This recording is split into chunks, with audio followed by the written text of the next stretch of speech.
But a great, great pleasure now to present a new collaboration between writers Evan Calder-Williams and China Mieville.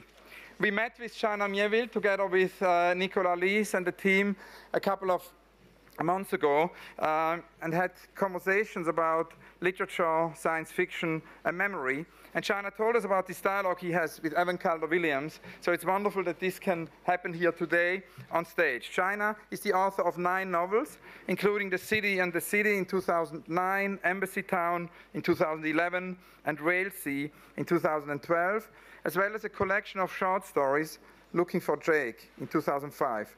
His non-fiction writing includes essays and the book Between Equal Rights, a theoretical study of international law. In 2009, he co-edited with Mark Bold Red Planets, Marxism and Science Fiction. Many connections there also to presentations we had yesterday, the homage to Eric Hobsbawm and also John Berger. Mieville is Associate Professor of Creative Writing at Warwick University and is the recipient of several awards, including the Hugo, World Fantasy, British Science Fiction, and also the Arthur C. Clarke Awards. Evan Calder-Williams is a writer, theorist, and also an artist. He is the author of a critical work, Combined and Uneven Apocalypse, an epistolary project, Roman Letters, and also a new grotesque novel, Escape from Venice. He has written for Film Quarterly and Muse, and writes the blog Socialism and or Barbarism for the New Enquiry. He is currently working also as a parallel reality on a film with Miguel Calderon in Mexico City, and is here in London collaborating with Nowhere on an exhibition and theoretical project for summer 2013. Topics of his works are horror, capital, cinema, ornament, and cities. Together, they will be presenting Salvage Punk, Yet Again Redux, Reduced, Rubble. A very, very warm welcome to China Mieville and Evan Calder-Williams.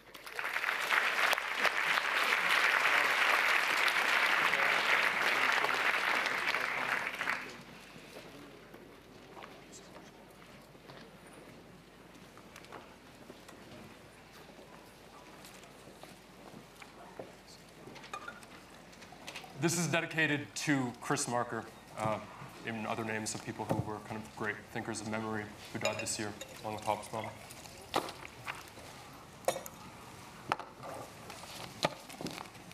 Among the manifold conspiracies that gave shape to the recent history of this species, say, the last 1,500 years, among the plots without which social structures would collapse in on themselves, as lead-roofed cathedrals and fires and bombings do, plots such as the denial of the utter effectiveness of augury, a denial so effective that they are called mad who stand beside the river and watch sooty pigeons drop one, by two, by one, into the thick banked silt of North Greenwich, the feather splay of their kamikaze spins so obviously spelling out the very day and time when the O2 arena will fall into itself, like a cathedral or a bird or a social structure, bringing down with it tens of thousands of Michael Bublé fans. Amongst all these denials and lies and foreclosures, one stands out, one doubled back thread to be picked from the nested scrap. The history of and, the ampersand, et per se and, the 27th letter, the rag and bone conjunction. Now, this conspiracy was brilliant in its simplicity and perseverance, maintained with rare continuity from antiquity through feudalism to capitalism, with hardly a stitch or halt, simply to insist ever and always that and, the ampersand, was identical to and, the word, that the ampersand was just a conjunction made logogram in haste, a ligature's self-knotted noose. How wrong, how utterly wrong. But it wasn't the ampersand itself that was considered dangerous, though efforts at its weaponization had been ventured, most famously by Constantinople's advanced military calligraphers, causing Sultan Mehmed II's 8-week siege in hopes of securing the technology, which took the city, but not its prize, as the calligraphers set saboteurs fire to tens of thousands of scrolls as the walls were breached, and it's told that for an entire month, the sky said in its flaming hand, nothing more than and. And there were no birds in the sky, just birds and fire and fall. No, the problem wasn't the sign itself, but what it indicated, an other method of joining, the location of the small reservoirs of hate and capacity buried within the built materials of this world, to be unlocked only in their joining with each other, with themselves, only and ever on the condition of their sheer, wretched bustedness. And that is why, written in its true hand, an ampersand can only be written in flies.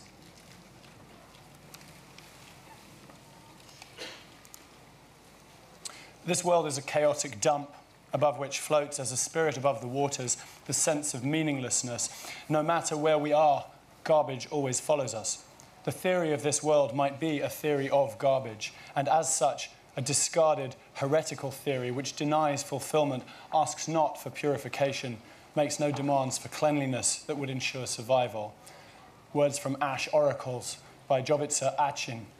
Saturated with the specificity and devastation of the war and destruction of Yugoslavia, they're also a post-canny eruption of scenery familiar since Benjamin, and indeed long before, a piling of wreckage before the feet of an anguished angel, a pile of debris growing skyward.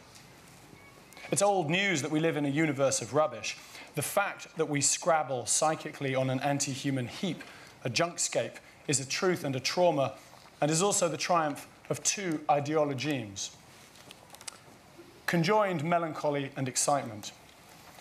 The common libidinal investment in Mad Max dreams of rubbish heap heroism blunts the enormity of the literal physical survival of millions on the trash heaps of capitalism without the benefit of leather, of crossbows, of punk haircuts, of post-apocalypse chic, who struggle against rejectamental death in the slurry of garbage neoliberalism, the empire of rubbish, those poisoned on Nigeria's Cocoa Beach, in Haiti by the Kian Sea, on the middens of Tonga.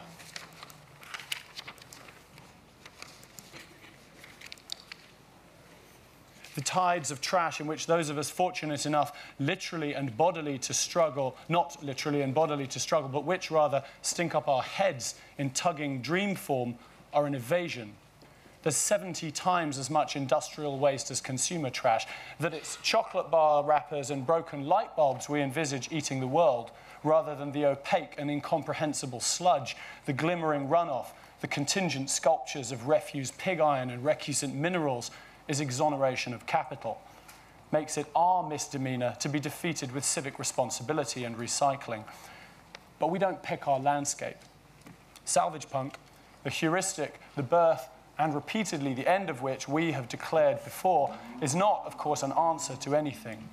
It is an effortful effort to think away in the scree of garbage. This is at least the third death of salvage punk, and with it we notice that we're not alone. We investigate with new attention the non-human scavengers with which we share our garbage world.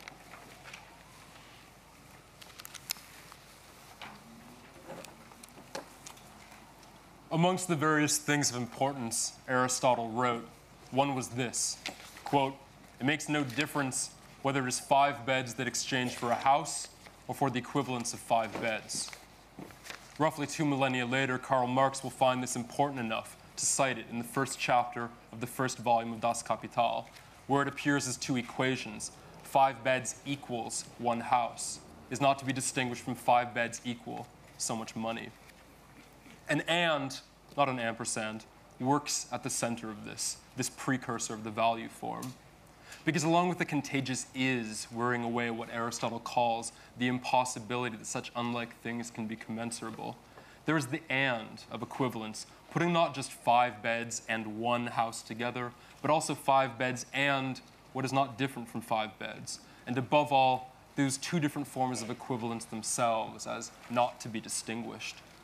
This is an and that neither conjoins things in their qualities, nor marks them as different, but drives the separation within things, a bed and a bed as its abstract equivalent, and obliterates the differences between. And so begins the paratactic grammar of capital. 1 house and 5 beds and 5 beds and $1,000 and 3.7 sheep and 1/52,000th of a tranched mortgage and... Alfred Sohn-Rettel, in his bravado attempt to link basic categories of thought to exchange itself, gives this obliteration a point of feverish vertigo.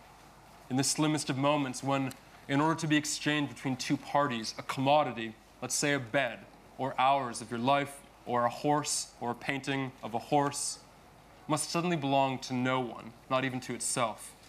It must become just pure exchange, without the thingness of house or horse, without even the qualification of being someone's property, just the possibility of being equivalent in general.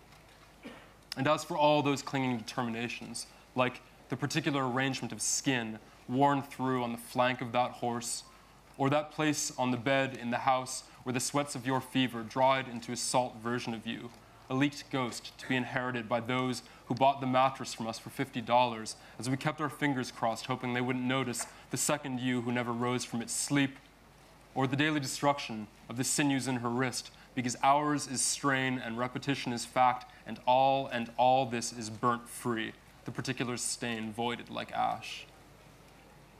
We enact this process on average between 8 to 14 times every day. And even the rubbish wind isn't nearly strong enough to huff away the gathered strata of resultant chaff that they call the present. The artist Leonid Seika knows the world is an endless junkyard. At its center lurks the limits of his brush, an unpaintable, unthinkable, mechanized zero point, a garbage grinder devouring all forms in the labyrinth. The truth is more awful and more banal. There are machines in the junkyard, more than one, but they don't destroy, they birth garbage. The world is the grounds between engines spinning trash from matter. What then later reconfigures that rubbish into fecund paste isn't machine, but animal, like those Kyrian pigs, abjured porcine uncanny. Humans are anti-rubbish. This isn't a value judgment, it's not an aspiration, nor a Promethean swagger. It's a fact spoken with a shrug, a side effect of anthropocentrism, and a due respect to rubbish itself. Humans are wholly unconvincing as garbage. You never knew what you would find in that rubbish dump, says Dambudzo Marachera, describing life as a Zimbabwean child in the discard of empire. Broken toys, half-eaten sandwiches, comics, magazines, books. One brilliant blue morning, I found what I thought was a large doll, but on touching it, discovered was a baby, dead, rotting. This is not evidence of the rejectamentalism of the human, but in the shock occasioned of its opposite. Even a corpse is never rubbish. It's always a dead human agent. I fled as fast as I could, Marachera says, running from the heap, back to the safety and razor fights of the ghetto. And opposite the child and the corpse, at the antipode of human dead or alive, trash itself walks, all across culture, enmonstered. This is the telos of rubbish, a chest-hollowing, weird trash sublime. But these monsters are no more garbage Virgils to our trash inferno trapped Dante than the dead can be. The dead are not of rubbish, so they can't guide us either in it or to its heart. Monsters, by contrast, are the rubbish itself. Nothing could be understood in this jumble of misshapen forms, says Muriel Gray, describing her own rubbish monster in The Ancient, while all around him, the rest of the world was explaining itself. The patchwork, refuse, horrors, agendas, all but are unknowable to us. At one end of the continuum is the human, at the other the monster, and neither helps. We have to have recourse to a mediating animal point between. Mindful that it is less than they deserve, all we can do is petition, implore, entreat the beasts to do as we've had them do in our endless banalizing stories, to pretend to totemhood, to walk with us. We need an animal copula, a conjunction to attach usness to the rubbishness in which we're lost. The pig is the maw, event horizon, Schwarzschild radius, too voracious to conceptually accompany, too easily parodic, too unsettlingly us-like to trust. The junkyard dog is too freed by ferality. The pigeon is too dumb. The cockroach too encoded as abject for us to follow. The worm, now that garbage grinder that Mary Butts calls a red tube for the excretion of earth, that's a candidate. And as an agent of decay, it might seem perfect in an excremental world. Consider this quote from Nathaniel Cobb from the Yearbook of the US Department of Agriculture, 1914. If all matter in the universe except the nematodes were swept away, our world would still be dimly recognizable. And if, as disembodied spirits, we could then investigate it, we should find its mountains, hills, vales, rivers, lakes, and oceans represented by a thin film of nematodes, worms. The problem, though, is that this honourable philosophy of vermiformalism is, like the rot that is its Grundnorm, both post and pre-garbage. It is totalised mulch, rather than, as rubbish is, collective, inhumanly democratic. So not the worm, then. We need another beast vector of trash philosophy, one looping, urgent, iridescent and vile, beautiful and ugly, irreducible to and inextricable from rubbish qua rubbish itself. Dead again salvage punks pick our way, not out of, but endlessly through the trash, following the fly.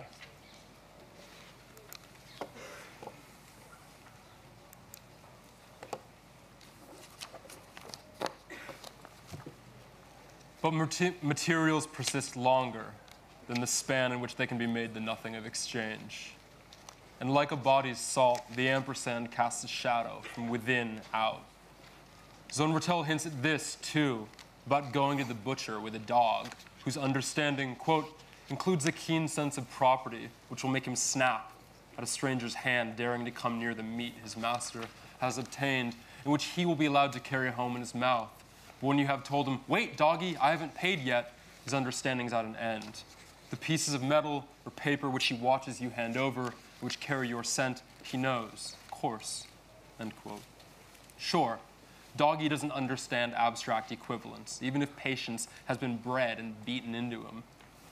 But at the end of that understanding is a material memory carried in the triangulating link of property that spans between coinage and meat, but can't erase the thick specificity of these coins, that meat. That memory hides itself in the daylight of our transactions, the scent picked up by dogs who don't get it. The bonds between meat and coin, which must be written with ampersand, can only be seen when the value between the two breaks down, becomes unmistakable in its stasis. Like in Vienna, in the period of early 20s hyperinflation, when useless Deutschmarks were burnt for petty heat, or used to paper pretty the walls, and Anna Eisenberger watched as, quote, mounted policemen were torn from their horses, which were slaughtered in the Ringstrasse, and the warm, bleeding flesh dragged away by the crowd. Or 9 decades later, a year and a half ago, in Essex, where a woman was arrested for stealing spoiled food, including meat, thrown out by Tesco after a power outage. Now, Tesco claimed that the contents of the bin still belonged to them, despite it being discarded and rotting, and therefore that the bonds of property exceed the collapsing protein weave as the flies get down to business. And Tesco also proudly state that in their commitment to sustainability, they send thousands of pounds of leftover meat to be burned for electricity every year.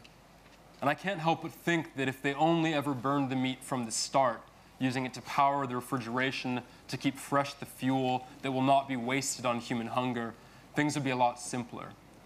But no, there's still the and that weighs and evaluates. Flesh in the rubbish bin, and flesh in the incinerator, and flesh in the package bathed in electric light, and flesh in the belly, and flesh in the jail, and flesh in the street, torn from and along with its horses, their steam rising like gutted recollections. But 3 years ago in Egypt, the outbreak of swine flu in Mexico led to the fear that Egyptian pigs might become sick. And as throughout porcine history, this doesn't mean calling a pig doctor, just culling, the immediate slaughter of all 300,000 plus pigs in the country. Amongst those massacred and uneaten were the pigs of Manshiat Nasser, the garbage city on the outskirts of Cairo, tended by the Zabelin, the Coptic Christian garbage collectors the city can't run without. The destruction of those pigs destroyed the livelihoods of thousands of Zabelin and their families. In anger, one of them said, "Let Cairo drown in garbage." And it did. And the flies came. And the smell that ensued is what is more commonly called memory. Insect-fouled narration, a flecking of Salvage Punk. So touch connects. With an exchange of atoms, we're attached to something by something. The light but unendurably annoying repetitive haptic bother of a fly's feet is a linking, let alone the vomit glue of that grotesque pad tongue touching down on us and off again, on us and off again, repeatedly, one stop en route to the garbage, to eat the garbage and puke it up, to puke bits of us on the garbage and suck it up again, to puke it back down on us in a noisome gloop in which we are conjoined with the trash in which we live. Like Beelzebub-led angels on their way down, they blunder into trouble but can still fly. They don't, or even worse, do, watch where they're going. In turd footprints, drool, and their own spoor, they trail a braille of shit, a resistant, tantalizing code. The fear is that it says they already made it to the bottom, that hell has long been a hole for landfill, that we walk on striae of discards deep within the pit, that there's nowhere else to go, not even anywhere worse. Now, this is hell is an antique reveal. That it's cold and packed full of our crap is a slightly newer insinuation. A sutured despair come hope, come despair come hope, and so flyfoot on. The fury we feel at the repeated interventions of any fly is massively disproportionate to the lightness of its touch. What drives is anxiety. We feel ourselves the objects of attention. We are noticed by the universe via the order Diptera. 3 life cycle ways in which the fly can guide in the rubbish heap. Through the words it writes as neonates, on rust, on some fender, on flat rubbish, on the trash-strewn ground of the dump, it can write in the ooze of its maggot bodies. 2. In relentless veering, in its majority, in a swarm, a cloud not of unknowing but of insect knowing, fervent smoke. And 3, scattered breadcrumb style in death, laying a path in little raisin bodies from point to rubbish point. We're not obliged to do anything about any of this. It just is. No one said this revelation was invigorating or that fly was a salubrious animal companion. What's that, Buzzy? Timmy's fallen into hell? The dipteric is no dialectic. It's not a sublation. It's a shit-pad joining of incommensurables at the end of a fly's legs, against which scandal there are 2 obvious defenses. One is the strategy of Renfield, Dracula's fly-eating slave. Quote, my homicidal maniac is of a peculiar kind. I shall have to invent a new classification for him and call him a zoophagous, life-eating maniac. What he desires is to absorb as many lives as he can, and he's laid himself out to achieve it in a cumulative way. He gave many flies to one spider, and many spiders to one bird, and then wanted a cat to eat the many birds. What would have been his later steps? Like the protagonist of Alan Mabanku's African Psycho, an inadequate serial killer hemmed in by junk, Renfield is a pitiful wannabe monstrosity. His mania is a function of the world, not of Nosferatu. Renfield has a fool's capitalism envy. He tries to imitate its veracity with cringe-making misprisions. He thinks the accumulation ends in digestion, a hoarding in the body, that it is, if in predatory fashion, about sustenance rather than a drably murderous, monetized dynamic of itself. And 2, all the animals he hopes to ingest are multiples of smaller animals he's fed them, down to and ending at the fly. Flies in his idiot belly are indivisible atoms of animal, limit points. But no stomach acid can dissolve the dipteric. It mediates organic and rejectamental. The doomed madman strategy is to try to reduce the fly to the merely animal, the former. The bureaucrats, the asylum's director, is the opposite strategy, to make garbage the fly. And this, supposedly, is the purpose of flypaper. To snare the fly, kill it, ready to be thrown away as rubbish. But this is no more convincing than Renfield. Flypaper is a commodity far, far too unlikely, too lunatically engineered, too baroque and rococoly symbolically freighted to have been thrown up by the exigencies of commodification. A tightly wound spool of paper coated in sweet, viscous poison, uncoiled like a streamer at a fetid anti-wedding, trembling with hungry, struggling flies, their terrible whispering feet silenced, anchored in glue, there to die and loll and rustle with breezes in macabre chitinous decor. a display of corpses in spiral vortex, a strip of wallpaper without a wall, turning like an insectile drill. There is no fucking way flypaper was not designed by a semiotician. And by one who, whatever the brief, knew that flies could never not be vectors.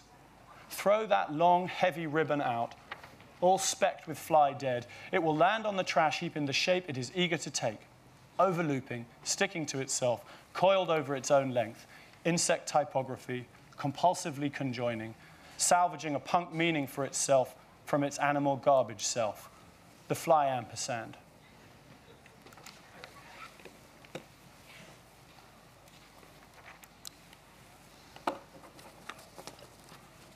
The story of those pigs in Cairo is a story in the uneven history of salvage and its underside, which we call salvage punk.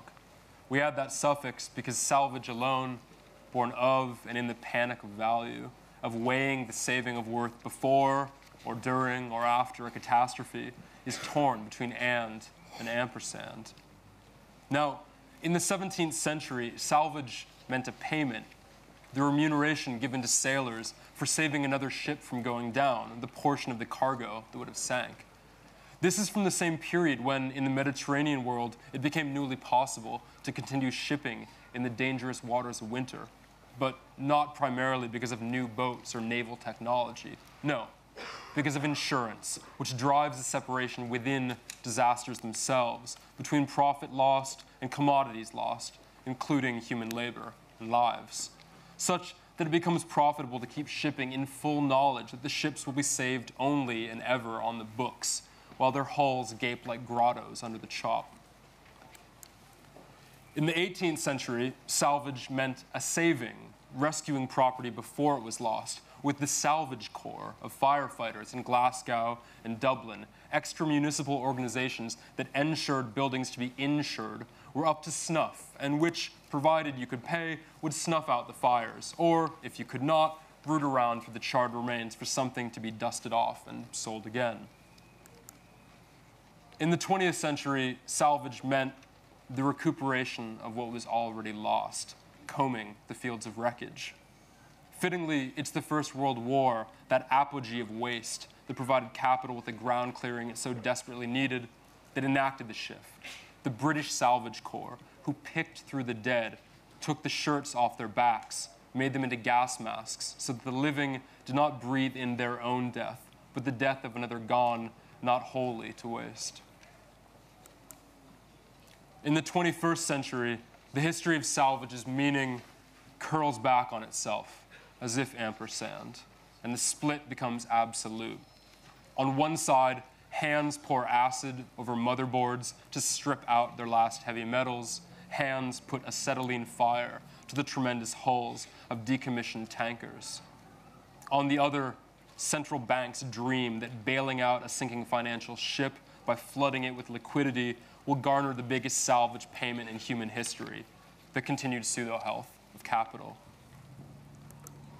Now, the two are bridged by an ultimate denial of history, the fantasy of sustainability, of salvage without the disaster, in which consumption and preservation stand magically hand in hand, peering like the blind into the smog. And she's going as fast as she can, but the rope around her waist frays and snaps, and her ruined trousers head abruptly south, so she's shuffling from tor to rubbish tor, hoping, hopping, holding up her own clothes, and she looks nothing like a free runner. She trips and comes down hard on her right thigh on the corner edge of what was once a dishwasher or a small fridge, protruding from the rubble of grey refuse like robot bones. She rolls.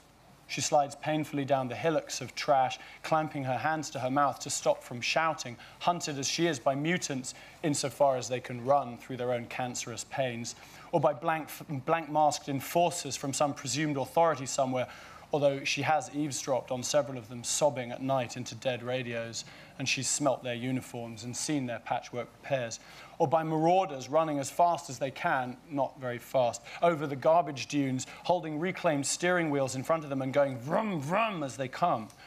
In any case, someone is coming after her. She comes to a rest in shadow. Above her is an overhang of chicken wire and tins. She gasps. She freezes. There's a terrible shape, a jagged, many-limbed thing, a tree tangled from the composites of aerials and TV innards, plastic extrusions like growths in its multi-part trunk, thorns of glass and shattered plates. Its branches splay, finger after finger of tubing and intricate, wicked metal ribbing.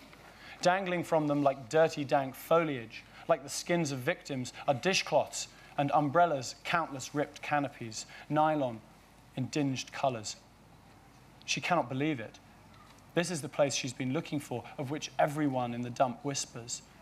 The motherlode of violence, growing on weapons or budding them, its roots reversing peristalsis. She begins to dig. She doesn't hesitate, despite the dangers of which she's been told.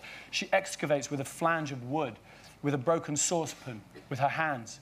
She digs through layers of rubbish. She digs archaeology. She goes down much faster than she should be able to through centuries of rubbish, discolored and granular, but plastic, resistant to true rot, specific, resilient. She's soon in a hole in the rubbish, in a much bigger hole. She's digging for a weapon, and she finds it. Puts her hand at very last in the growing dark on a still dense cardboard tube, and she halloos and hauls, and up from the earth flexes a long, stinking, insecty strand. She twirls it around her head. She snaps it, whoops and waves, dislodging a few flecks of adhesive, but not one of the tiny bodies. She turns to face whatever is coming, brings her fly whip down.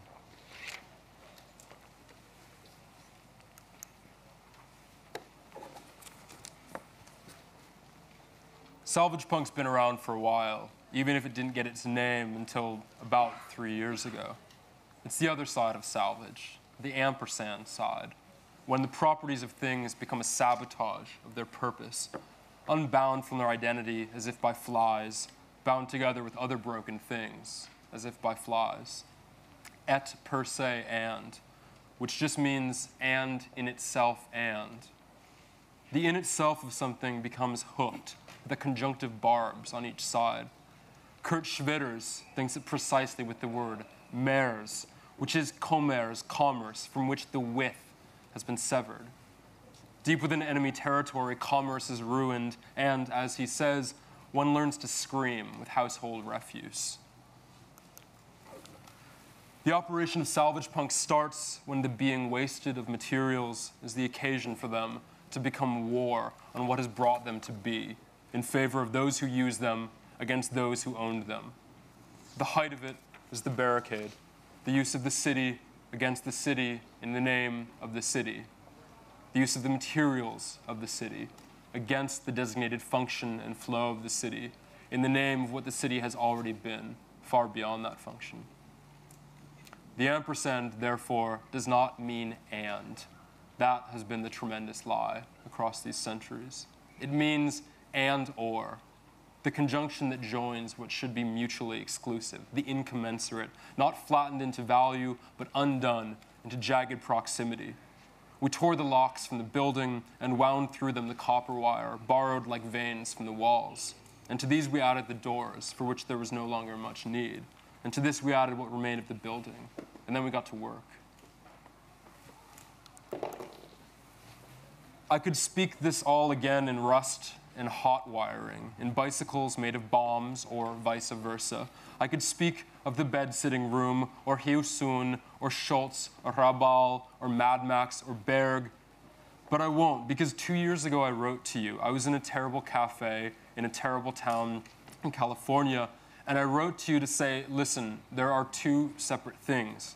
In Greece, there's a town called Keratea in southeastern Attica. It has 16,000 people. It is 40 kilometers from Athens, and they tried to build a landfill there to swallow all the trash from the city, and the people there refused it.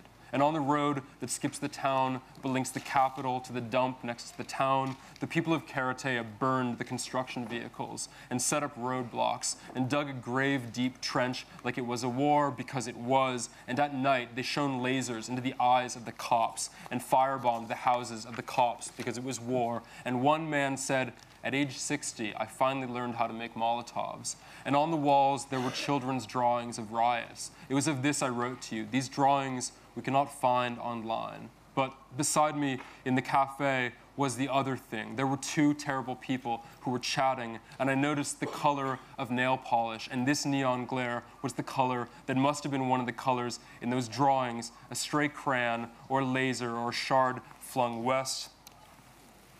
And I wrote you to say, how is it that it is the same color as both, and to say that it is in writing that we affix the glue to which trash will stick like glitter, but we both know that only when that glue is heated by the steam that rises from all the bodies together, and many dumpsters dragged into the streets and set ablaze like trash in Naples, where a young Zonratel said, that which is intact, that which just works, arouses misgivings and doubts, because the fact that it just works means that it can never be known how and for what it will work. And one morning outside the EU convention, there was a horse left by the people of Karatea, and it looked like total crap, all cobbled together with scrappy wood and chunks of highway and an idiot's grin and a sign around the neck that said, sorry. And the politicians, having heard what happened in Troy, thought themselves so clever and dragged it inside their gates and took axes to it to kill the invaders. And they hacked and blood flowed, and they hacked and realized there was no one inside, just blood and blood and blood, and they took it to pieces. And that night, their bodies, coated with blood, stiffened like driftwood in their beds, until they, like horses and cathedrals, could not move. And having written you this, I stepped outside in that dismal town, and looking up, I saw the sky was so full of flies that you could not start and or put out a fire.